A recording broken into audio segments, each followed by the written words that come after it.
আসসালামু আলাইকুম রহমতুল্লাহ। আমরা এই ভিডিওতে শিখব কিছু প্রাণীর শব্দ, অর্থাৎ এই প্রাণীর শব্দগুলো আমরা অনেক ব্যবহার করে থাকি। আবার অনেকে আছেন যারা এই প্রাণী শব্দগুলো জানা আছে, যারা জানা নেই তাদের জন্য আজকের ভিডিও। চলুন শুরু করা যাক।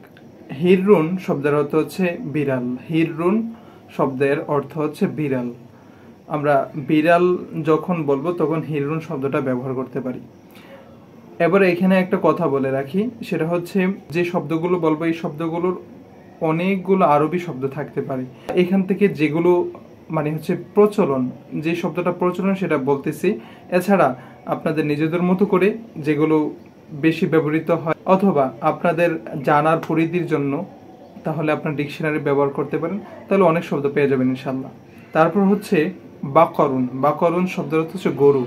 বাকরুন শব্দের অর্থ কি? গরু। আমরা ঘোড়া যখন বলি, এই ঘোড়া শব্দটার আরবি হচ্ছে ফারাসুন। ফারাসুন শব্দের অর্থ হচ্ছে ঘোড়া। ফারাসুন শব্দের অর্থ ঘোড়া। গনামুন। গনামুন শব্দের অর্থ হচ্ছে ছাগল। ছাগল এর আরবি হচ্ছে গনামুন। তারপর হচ্ছে ভেড়া। ভেড়া শব্দের আরবি হচ্ছে খরুফুন। খরুফুন শব্দের অর্থ হচ্ছে ভেড়া। জামালুন শব্দের অর্থ হচ্ছে উট। উট এর আরবি হচ্ছে জামালুন।